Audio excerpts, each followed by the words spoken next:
I honestly have to admit I can't really believe how far this car's come now.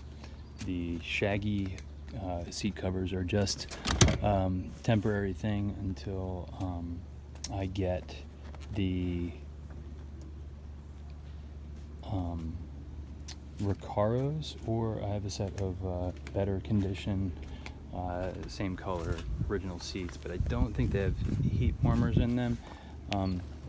Seat warmers, these appear to have the seat warmers, but I haven't ever felt them work, so I'm not sure if that would be a big loss. So I got this. It's an aftermarket one, but I figure that's okay because I'm never going to sell this car. It's going with the parcel shelf.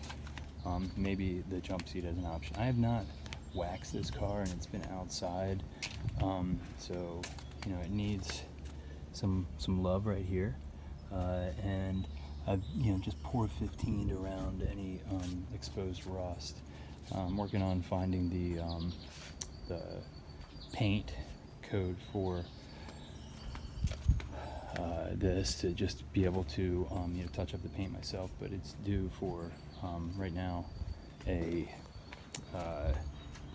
compounding, basically a good wax, but I am very pleased with where this car's going. There's a shorter shifter in there. Seemed to have had that ashtray wood stop it from falling off.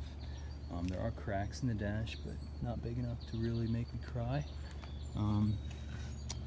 There's one here, a big one right there in the valley. Can't really see through the reflection here, and some other ones. But this car feels like one I should just be driving every day. So glad to get that jump seat in there.